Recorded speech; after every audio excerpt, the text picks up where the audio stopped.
So today's guest is very special. This person has reached heights and speeds others can only dream of. She has an MBE and she's an Olympic gold medalist. Ladies and gentlemen, please welcome Amy Williams.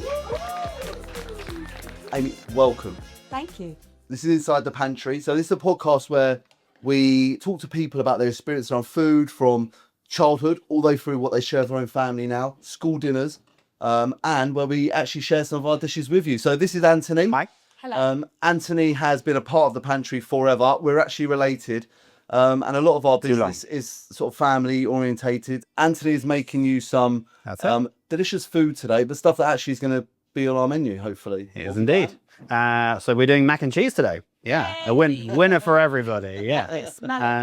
Yeah, but there's a school version. I mean, I think when people think school version, it's kind of like a simple, bland, boring version, but this is going to be delicious. Yeah, so we've got some veggies in it. We get like sweetened up with some butternut squash that gets blitzed through there. So it's sweet and creamy. We've got a cauliflower white sauce, which is like a standard pantry sauce. That's like all of our white sauce across the schools with cauliflower inside it. And then we're going to finish it with a herb crumb with a bit of a twist, but I'll talk to you about that a little bit later. Please know it'll be gluten free. So you'll be pleased to know. Scoff it up. Although within our schools, obviously, it will be full of all the gluten that they request. So do you mind us starting way back when, actually your childhood?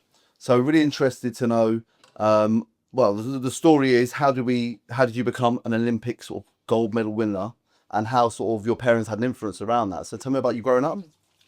So growing up, I have got my two parents and a twin sister and a older brother who's about 18 months older. So the house was quite full with all of us under, 3 under the age of 2. So it's quite wild.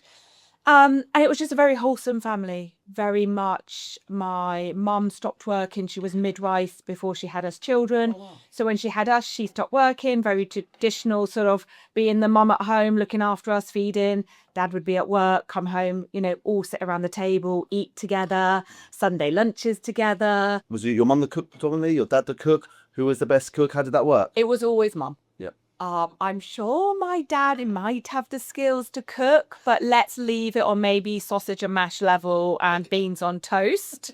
Maybe some, stuffed pasta.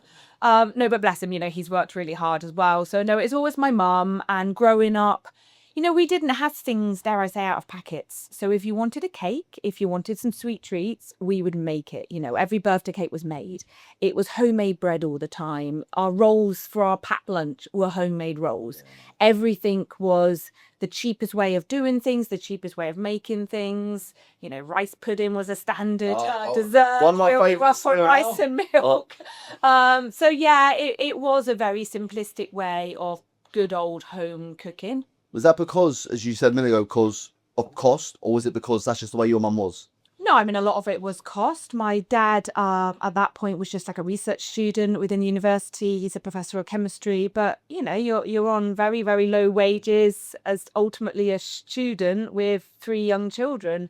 So it was definitely a cost thing. Yeah, we never ate out. We never had takeaways. It was very simplistic, low level, basic, but always amazing. And Sunday walks and pretty much, just being outside, very sort of walking, outdoorsy activities and sport as well. Because you're very outdoorsy now, so I'm guessing that's just something that stayed with you throughout your childhood, because every time I see you on social media, you're out walking. I'm with my dog, Monty.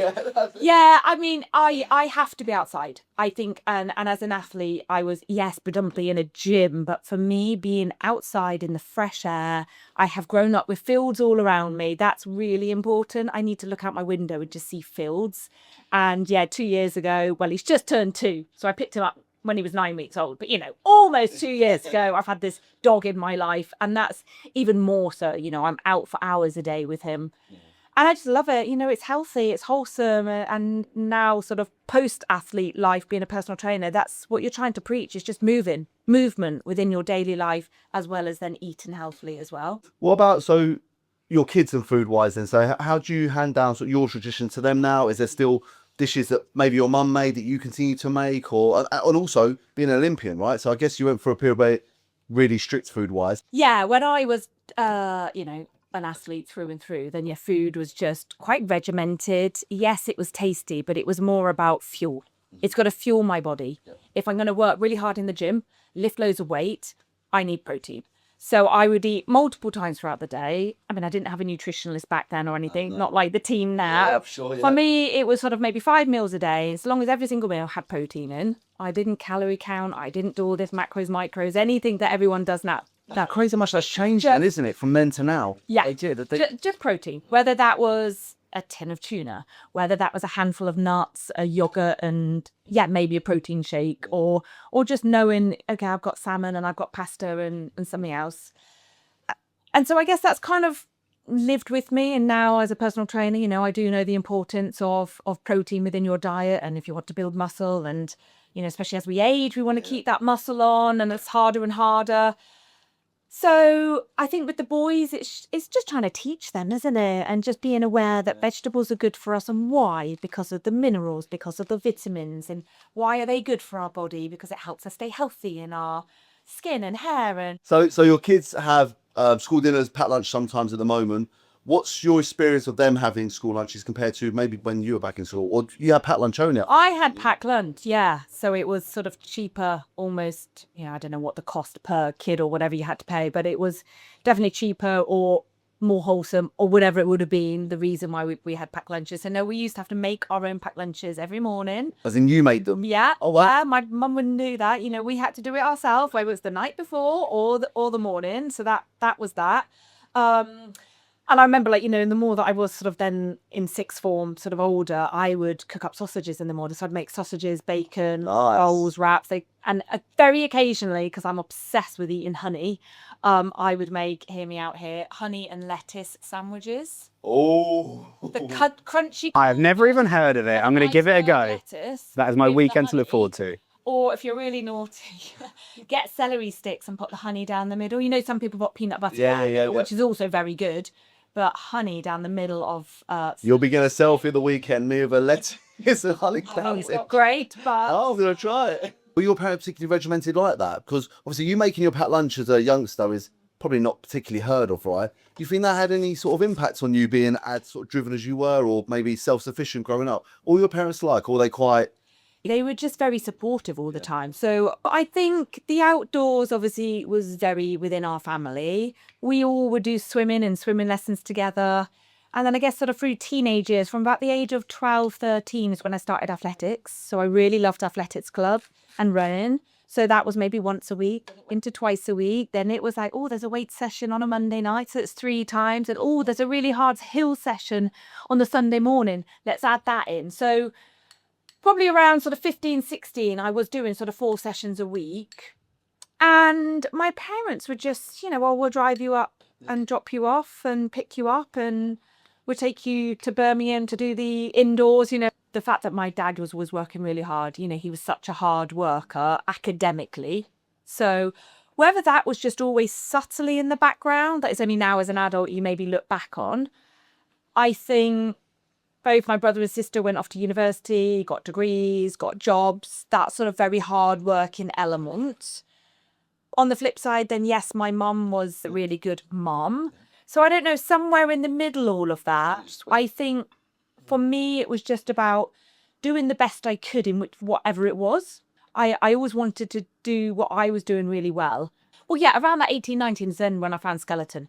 But that was more transitioning the skills from sprinting, athletics, and transitioning that speed and power into a new sport. So it was quite different. And when in skeleton in the UK, you have to start it a bit older because of the fact that you're traveling around the world for like 6 months every year. You can't do that as a 12-year-old being pulled out of school. Yeah.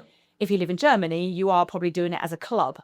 And you are little tiny kids. So it's more special. That's like doing in an athletics club doing it. I've got a question about school.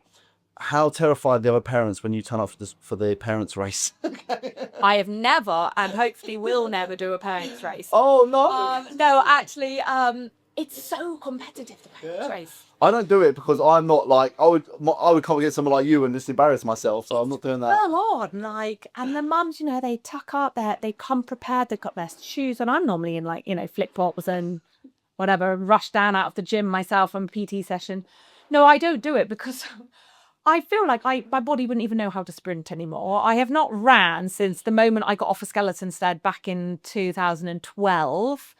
I have got so many knee injuries, back injuries, and all the rest. I'd probably pull a hamstring within the first 5 meters, and I feel really uncomfortable. So, But just for the laugh, just turn up in your full GB gear, just go on the start line and just say, right, I'm here, guys, don't worry. away and twiddle around like, no, oh damn, I missed it. But how did you find skeleton? Because like you say, in the UK, it's not like Germany or other countries where that is something just normal sort of athletics club. How did you find that?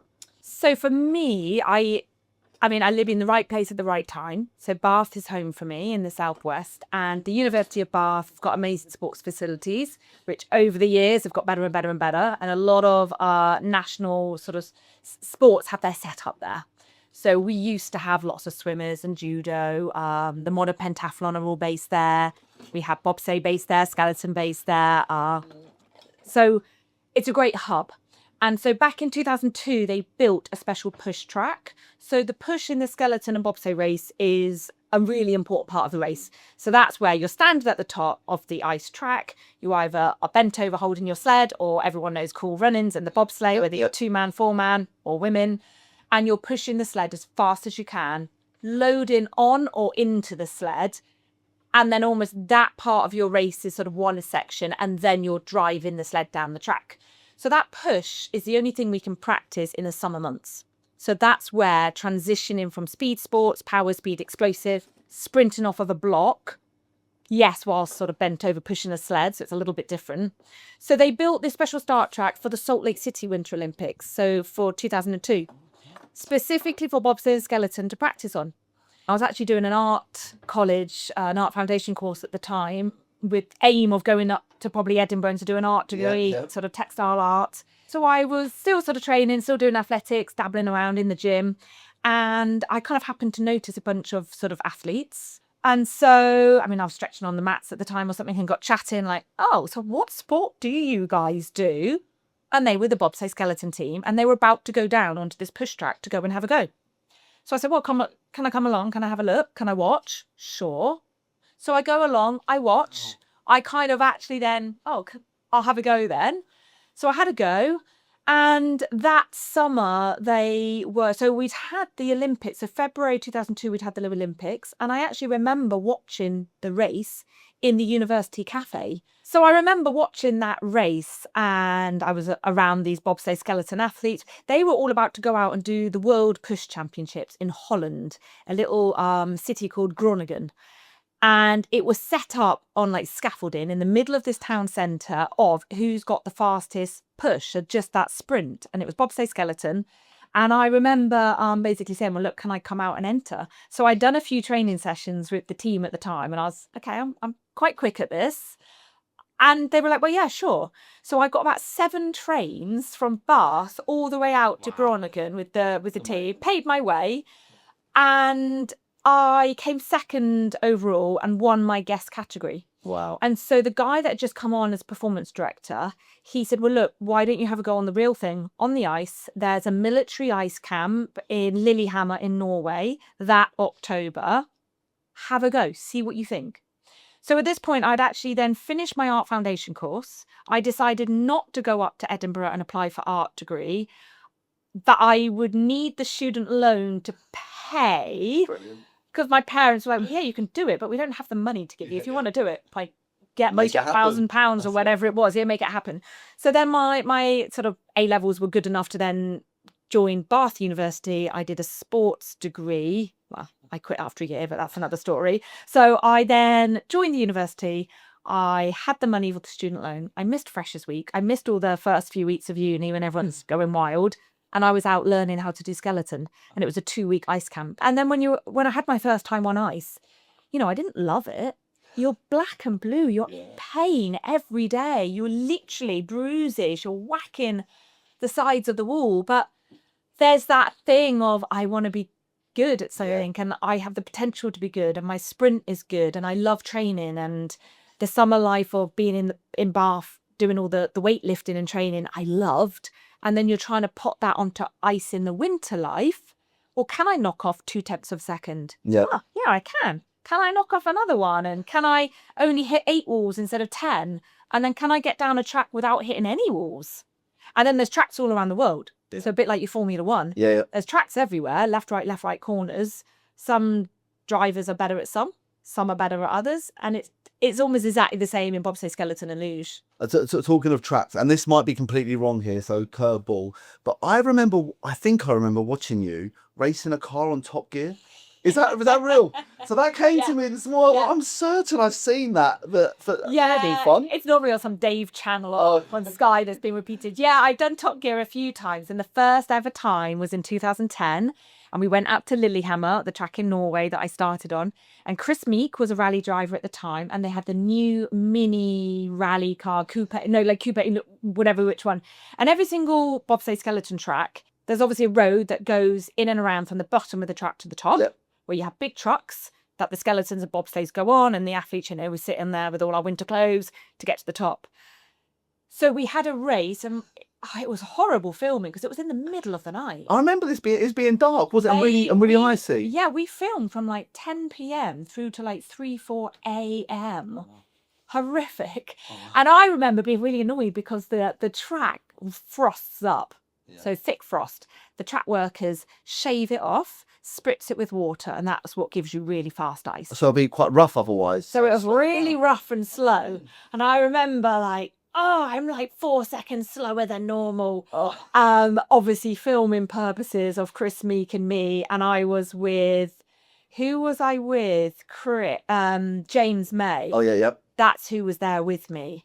So, yeah, it became him in the car with Chris Meek versus me at the top of the skeleton track and who would get down the fastest. Oh, see how it's like even I know the heights that you reach, but even experiences like that, that's just unbelievable. Yeah. Like, oh my God, Top Gear, sounds like a lot of fun. Yeah, I've been invited in Top Gear and actually since doing odd TV shows, A League of Their Own a few times, and they actually also did a rally feature once that I then was a co-driver within the game show. Half us were drivers, half us were co-drivers. So they had a World Rally driver helping out the TV show. And then back at home, Tony Jardine, who was a sort of Formula One sort of pundit, he did lots of work within Sky, he was watching it. And again, I was told I was quite good at the co-driving and that Amy could be quite good because of the speed. And so I actually went on and got my international co-driving license with Tony Jardine. I did all the World Rally stages, all within the UK stages. And yeah, I did that on 2 separate occasions with him as his co-driver. How crazy. And it was just amazing off the back of doing a TV show, off the back of then Top Gear and rallying. Yeah. And so I kind of dipped my toe into the world of rallying, which was just a phenomenal, sport. And the skill of the rally drivers, I just don't know how they do that. I watch it. I don't know how they do it. Amazing. Yeah. But I guess speed is generally what you do because you even turn up an hour and a half early for the podcast today. Guys, we've got food. I think it's a good time for a break. Absolutely. So let's see if I can put around there, Anthony. So while Anthony's bringing the food out, I think it's probably a good time to tell us. So we picked a macaroni and cheese today. But I think when we caught up before, you said this was your last supper, you called it. Was that it, right? So this is always a really special meal to me and I absolutely love it. I mean, it's comfort food anyway, isn't it? But before I'd go away on a winter season, knowing that I'd be gone for weeks and weeks, months and months, I always called it my last supper. I was always a bit nervous. The bags were packed at the door. And so I'd either have friends all around and my mum would make giant macaroni cheeses with the crusty herb top like this. And yeah, it was just this big meal that was just such a comfort to eat. So this is something we're going to be adding to our school menus, and some of the children might be scared away with tuna and eggs in there. So we made a slightly separate salad in case you wanted to do that. But some of the bits which is quite interesting in our macaroni and cheese. So these are things we do already within our school. So, and do you want to talk us through the sauce? Yeah, so the herb crust is quite normal, isn't it? To put breadcrumbs, adds a lovely crunch to it. But what we do with that is we blitz it up with some seeds as well that go through it. So it adds extra plants, which is really, really great. In the sides as well, we'll use porridge oats as well as the breadcrumbs. And then in the sauce is, like I said earlier, the butternut squash that goes in there to give it richness and sweetness, and then cauliflower, which is kind of standard in our white sauce. So there's so much that goes inside just what's a humble mac and cheese that pretty much every kid likes, but it's the best possible version for you. I'm going to do that. I'm really going to try and see if they notice if I do blitz it all up. So we don't put mustard in this because in the schools especially, you try and cut out as many allergens as possible just to make it inclusive. But there's a little bit of turmeric that goes inside the sauce. So there's another plant that goes in there, and some paprika. It's lovely. Very good. It's really lovely. Really lovely. Yeah. So even my daughter, who sort of is only 9, saw that, watched your videos. She did say what you do looks terrifying, which it is. 'Cause is it 80, 90 miles an hour? Yeah, averagely. Yep. I got to like 91, 92 miles per hour at the Olympics. God, with your chin touching the ice. Yeah, literally most of the time it's scraping or your head's pushed with the G-force on the ice. And back then there was like no funding in the sport. There was no money. It was very, very basic. The sleds we were using were like men's sleds. We were sort of trying to drill holes out of them to make them lighter because it's a weight category sport. So yeah, I guess let's call it the first 4 or 5 years were quite basic, was just learning, trying to do as many runs as you could all around the world on tracks, on very basic equipment, but just perfecting your skill, learning about the sport. 2006 was the Turin Winter Olympics, and we only had one place for a girl, and in the guys they had 2, and that's all dependent on where you're ranked in the world. Fine. So if you're the top ranked nations, you get 2 or 3 places, and then so on till only 1 place. The smaller nations, not as good, you get 1 place. So then for those Olympics, it was just whichever girl is ranked the highest gets to go. So it was quite, very stressful looking back at it. I was obsessed with every race. I need to be the best girl. I need to be better than the other girl. And, it's only in hindsight when you look back that you're like, okay, I wasn't focused on me enough. Actually, it was always looking at what are they doing for the warm-up? What's their equipment? Why aren't I quicker? Why I look good, my lines are good. So I didn't get to go. I was the reserve. And I mean, for me now, I think that it was always meant to be. Yep. That was in my path. Yeah. To go, to watch, to learn from the experience, to know what an Olympic environment is like. The atmosphere, if you've been to a big stadium, football, rugby, Twickenham, the excitement, the feeling that you feel, you can't practice that as an athlete, or, you've got that one moment and you're nervous. So I learned a lot. I worked for the radio. I was invited to do all the radio and being sort of the expert on the commentary. So that was good fun. But ultimately for me, we got a silver medal in those games from the women again. So the men still haven't yet medalled at all. Girl power. So we have a silver medal from those games. And I think that was the point that really put the fire in my belly. Right, I was really close to going. Yeah. I wasn't good enough, but I really want it. And I have 4 years from watching those Olympics, 4 years to be my feet on the start line in Vancouver. That's it. 4 years today. That was the big goal.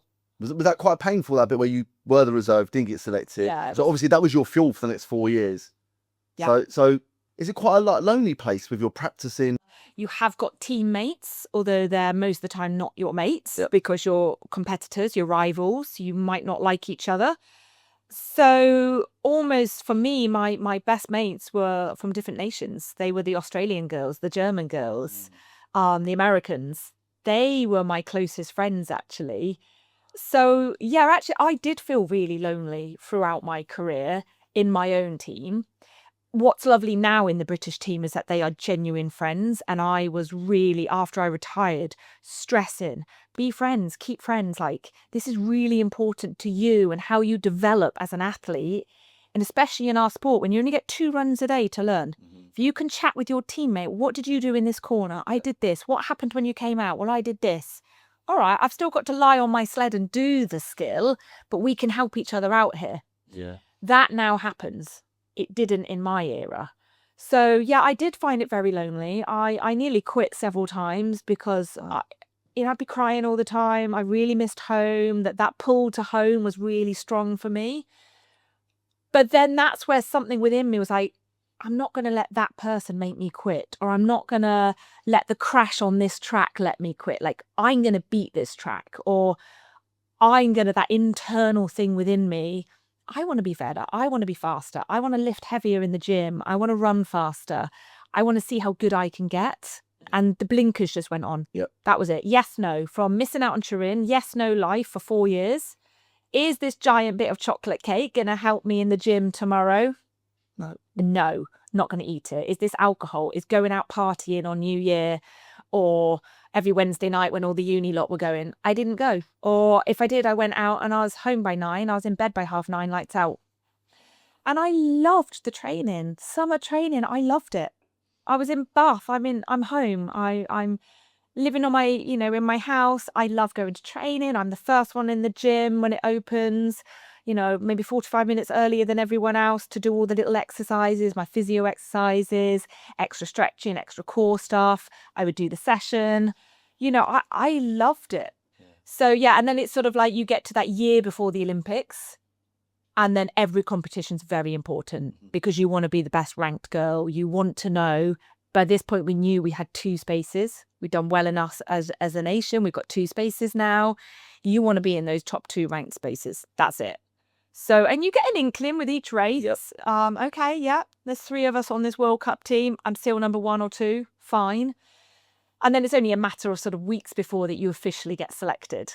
What happened when you got selected? How was that for a feeling? Like those 4 years of absolute dedication. I'll be honest, I can't remember if it was a phone call, an email or a letter. I can't even remember. Gone. My memory's terrible anyway. And then you suddenly become, I can't get injured. Yes. You start wrapping yourself up in cotton wool. Okay, I'm not going to do anything that I don't need to do.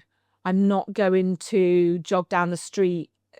You just suddenly become very aware of, I've got to keep this machine 100%. Yeah, you don't think that, do you? Yeah. And then you've got the excitement of kitting out and you get all the kit. And I'm really proud to now be part of Team GB for these next Winter Olympics. So I'm actually on the selection committee for skeleton. So I'm now helping make those decisions. So you're part of that decision. Yeah, wow. And then you actually go. Was that a bit of a pinch yourself moment? It's bonkers. So we went up to Whistler. You would do your opening ceremony, which was, incredible. Walking around behind your flag, seeing everyone. That I just remember thinking, I have watched opening ceremonies on TV for years, and this is me in it. So that was really magical. But then as soon as you've done that, you're just the day job. Okay, it is the Olympics, but I'm just doing the same thing that I would do in every other race of my life. I'm going to prepare the same way. You still go to the track, you do your training runs, you're still doing your gym workouts. So everything just becomes normal. And then in the training days, I also was putting down some of the fastest runs. I was always within the top 3 in all my training runs. So, okay, yeah, I could do all right. But I kind of never wanted to relax. I was always dubbed training champion by my coach because I always put down the fastest runs in training, but never quite did it in a race. Okay, for whatever reason. But for me, it was very much, I've got to execute those process goals. Don't focus on the outcome. The outcome will happen if I do the basic things right. So it always came down to being the basic thing, having the best position line on my sled, being the most aerodynamic, recovering as well as I could. I got very dodgy discs, and not many people know that actually the day or 2 before the race, it's always a little bit on the edge of sort of slipping, and I couldn't actually even bend down to put my shoes on. So I was in the physio room all the time. For the Olympics? For the Olympic race. Yeah, what can I take that is legal? Because you obviously get drugs tested all the time. So actually, no, I was like, oh my goodness, why is this happening now? I can't even hardly bend over to even touch my sled. Equally, it's a position I've been in before. Not going to focus. You still do as much as you can. So no, I was quite worried that I wouldn't be able to push to my full ability, but I didn't let anyone else know. Only my doctor and physio and coach knew. Oh, interesting. Why do you think that is? It just is what it is. Yeah, and you don't want to give anyone some,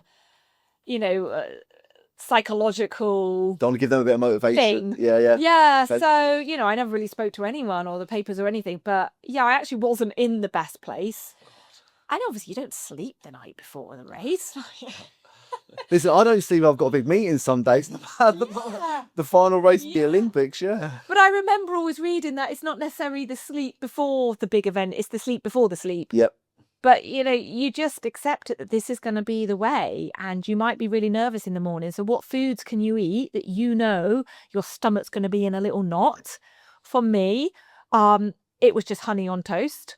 But that's all I can eat. And then I take extra protein bars or protein shake or meals that I can then take to the track. And then you're just on countdown, knowing what number you're off. Okay, I know I'm roughly off at 7 minutes past whatever hour. I can't imagine the feeling like knowing that. Oh. And then for me, the last day of racing, the fastest person goes off first. Mhm. So you get the best ice, technically.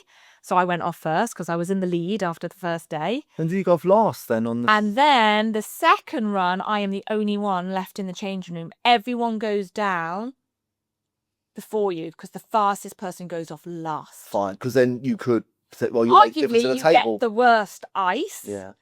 But so they all know what the positions are. My tactic was I didn't listen to a single race position or time or who was in the lead. Fine. So you blocked all of that out. Another tactic that I did for me and with the psychologist that we had just before the Olympics, we were allowed to use a psychologist. And for me, knowing how fast the other girls had been, and from the history of maybe 4 years ago, I was maybe over obsessive about what the other girls were doing. Yep. I didn't need to know their times. I didn't need to know who was on the lead box at the bottom. That didn't make me and my sled go any faster. Yep. So actually, I literally put my fingers in my ears, la, la, la, la, la, la, la, when they announced, who was in the leaders. And just waiting for your turn. Yeah. Blank it out. So when you arrived and you're standing there and it's your go next, right? I'm assuming obviously at that point you knew there's a medal on stage. Did you know that it could be a gold at that stage? Did you know where you were on the list? Did you blocked all that out? So I still knew after the third run I was in the lead. Yep. Because that's why I was the last one off. I didn't know who had maybe shifted because some athlete might get a faster run and knock off the first person. They're in the lead. So there can be a little bit of jiggling around. Someone's bodged up, hit a corner. And you're just like this They've the whole dropped time? down 5 places. I'm like this the whole time. Everyone else knows it was actually 2 Germans who were second and third, my friends. Everyone else knows.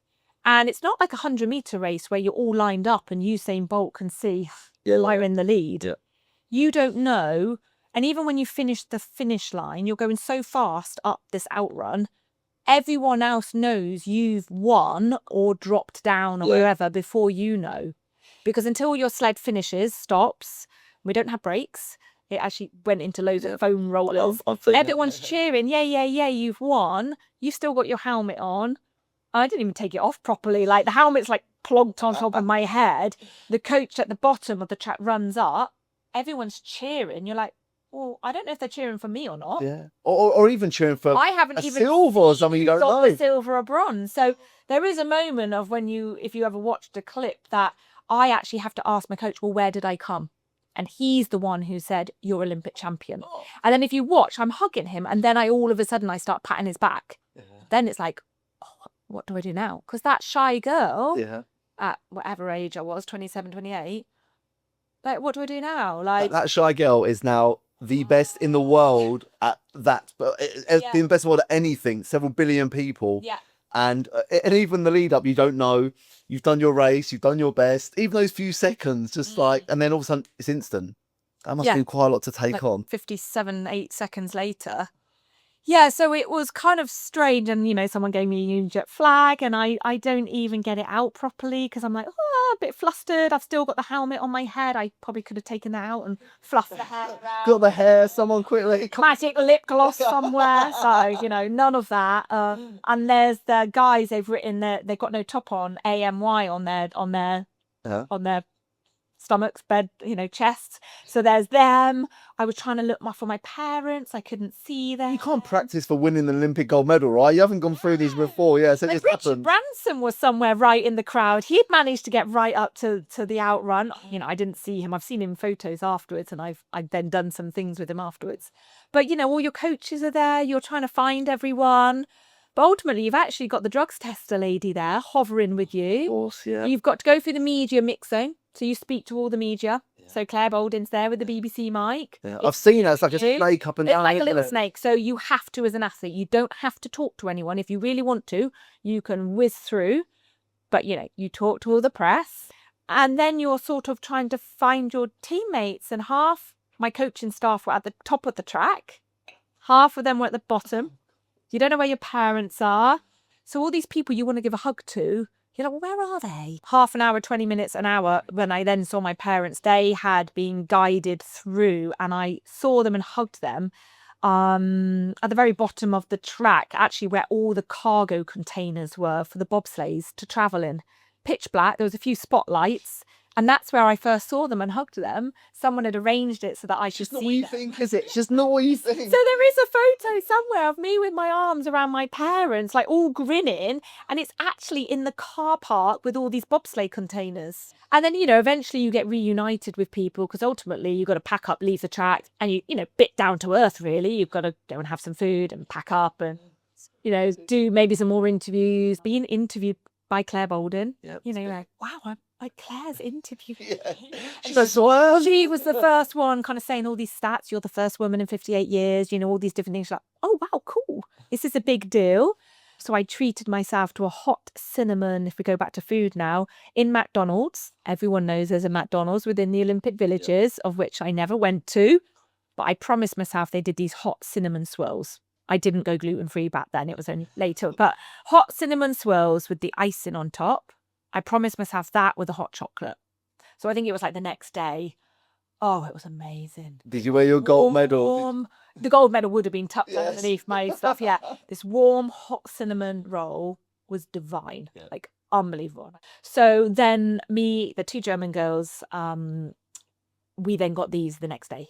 So I had to wait a whole day. Well, I've been very excited about this, and I also just then forgot you even had it with you talking about it. Yeah. Like, here So it is. that is it. Can I? It's a bit scratched. Oh, well, listen, sadly. as you said, it's getting older, He's isn't getting it? old. He's getting old. The ribbons lasted quite well. I'm quite chuffed with that.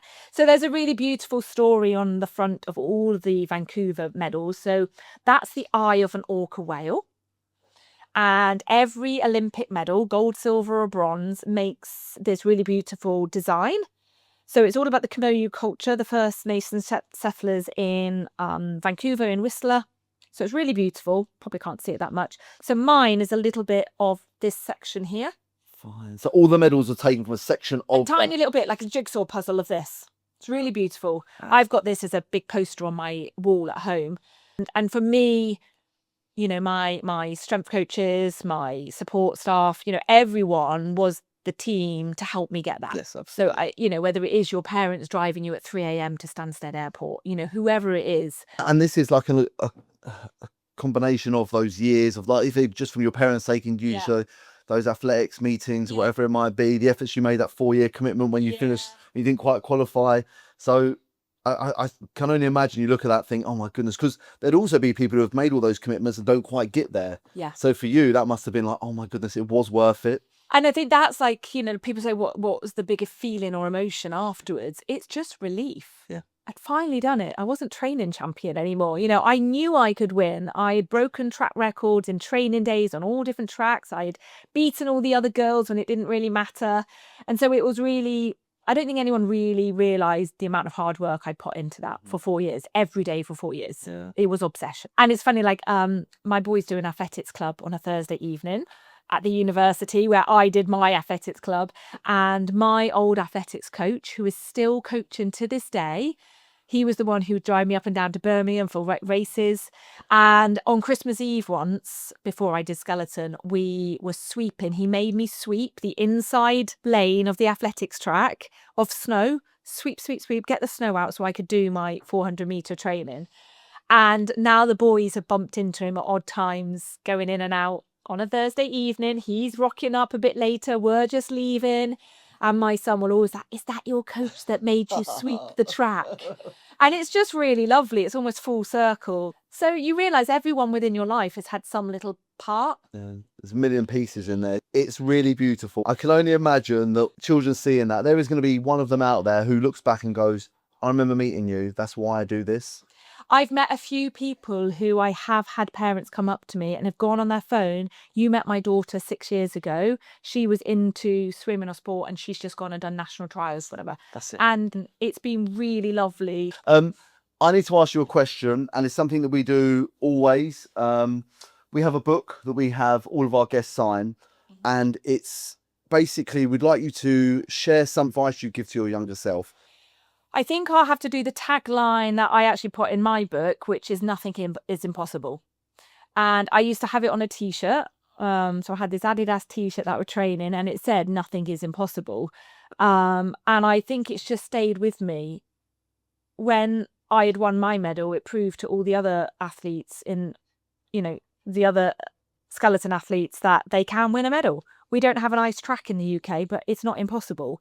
And so I think that sort of dreaming big and proving to yourself, like, actually, if you've got a big goal, you can make it possible. So, Amy, we ask all of our guests 21 quick-fire questions, all food related. So, question number 1. Are you ready? I'm ready. Favourite hot drink? Hot chocolate. Favourite cold drink? Apple juice. Favourite pizza topping? Just lots of cheese. Favourite breakfast? Scrambled eggs, salmon, and if they did gluten-free, croissants, a croissant. If you had a midnight snack, what would it be? Mint chocolate chip ice cream. Favourite childhood meal? Macaroni cheese. Your favourite cuisine? Probably French. Favourite type of pasta dish? Macaroni and cheese. Yeah. Although you did mention earlier A lasagna. lasagna. Oh, good lasagna. Favourite ice cream flavour?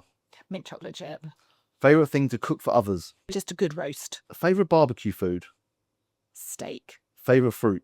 Nectarine, peach. Favourite vegetable? Probably because we eat so many carrots in our house. I'd just say carrot. Favourite kind of cheese? Brie, camembert, something like that. Favourite dessert? Creme brulee. Favourite sandwich? Probably everything in there. A bit of stuffing, a sausage, a bacon, one of those giant ones. Favourite eggs? Is it the same as your breakfast egg? I actually like poached eggs. Favourite potato? Again, the one that you have in fancy restaurants of the whole layered up with cream and all of that. But I've never done it myself because I just do mash. Favourite topping for toast? Honey. If you could only eat one dish for the rest of your life, what would it be? Oh, my word. So, yeah, I think I would do my favourite steak dish, which I do kind of for my husband's birthday or Valentine's Day. A good steak from the local butchers. Some nice chunky chips, or thin little fries. I like thin little fries with salt. And then I put so much blue cheese, Stilton's. So Stilton's his favourite cheese. And I will put a whole entire huge block into my cheese sauce. So, it's so thick, the chip stands up. Oh, yeah. Yes. And just some tomatoes on the vine, some asparagus. Really quite simple. And that's what I sort of cook as And that's the one. a special meal. Oh, I love So maybe that. Ladies and gentlemen, we have Olympic gold medalist Amy Williams. Thank you so much, guys. Thank you.